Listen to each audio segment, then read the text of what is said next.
അതെ, നിങ്ങളെല്ലാവരും പറമ്പിൽ മുക്കുറ്റി പൂത്ത് നിൽക്കുന്നതായിരിക്കും കണ്ടിട്ടുള്ള, പക്ഷേ എൻ്റെ വീടിൻ്റെ ഫ്രണ്ടിൽ തന്നെ മുക്കുറ്റി പൂത്ത് നിൽക്കുന്നതാണ് നിങ്ങൾ കാണുന്നത് കേട്ടോ. എന്ത് ഭംഗിയാണെന്നറിയാമോ ഈ മുക്കുറ്റി ഇങ്ങനെ പൂത്ത് നിൽക്കുന്നത് കാണാനായിട്ട്.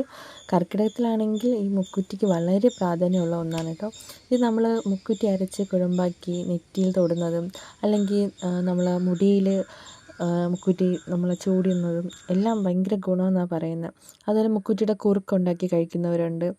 അങ്ങനെ ഈ കർക്കിടക മാസം ആകുമ്പോഴത്തേക്കും ഈ ദശപുഷ്പത്തിന് ഭയങ്കര പ്രാധാന്യം കേട്ടോ. നമ്മുടെ ഈ മുക്കുറ്റിക്ക് ഒരു പ്രത്യേകതയുണ്ട് കേട്ടോ. തൊട്ടാൽ വാടിയപ്പോവല്ല, തൊട്ട് കഴിഞ്ഞ് അങ്ങ് വാടിപ്പോവും. ഇതിപ്പോൾ വാടാതെ തന്നെ ഞാൻ കുറച്ച് കഴിഞ്ഞ് ഒന്ന് നോക്കിയപ്പോഴത്തേക്കും ഇങ്ങനെ വാടി നിൽപ്പുണ്ടായിരുന്നു. പിന്നെ ഞാൻ ഒന്നും നോക്കിയില്ല, 2-3 ഇതളങ്ങ് നുള്ളിയെടുത്തേ. നമുക്കിത് അരച്ച് നെറ്റിയിൽ ചേർത്താം കേട്ടോ. നെറ്റിയിലിടുന്നത് നല്ലതാണ്. ഇത് രാവിലെ ആയതുകൊണ്ട് എനിക്ക് ആ പൂത്തിരിക്കുന്നുണ്ട് പൂവൊന്നും പറിച്ച് അതെടുക്കാനും തോന്നിയില്ല. ഇപ്പം ഞാൻ ഒന്നത് അണഞ്ഞപ്പോഴത്തേക്കും ഞാനിത് എടുത്തതാണ് കേട്ടോ. മുക്കുറ്റി ഇതുപോലെ അരച്ച് നെറ്റിൽ തൊടുന്നത് ഐശ്വര്യമായിട്ടും കാണുന്നുണ്ട് കേട്ടോ. അപ്പോൾ നിങ്ങളുടെ ആരൊക്കെ ഇതുപോലെ മുക്കുറ്റി അരച്ച് നെറ്റിൽ ഇടുന്നുണ്ടെന്നും ആരുടെയൊക്കെ വീടിൻ്റെ ഫ്രണ്ടിൽ ഇതുപോലെ മുക്കുറ്റി നിൽപ്പുണ്ടെന്നും കമൻറ്റ് ചെയ്യണേ. അപ്പോൾ അത്രയേ ഉള്ളൂ.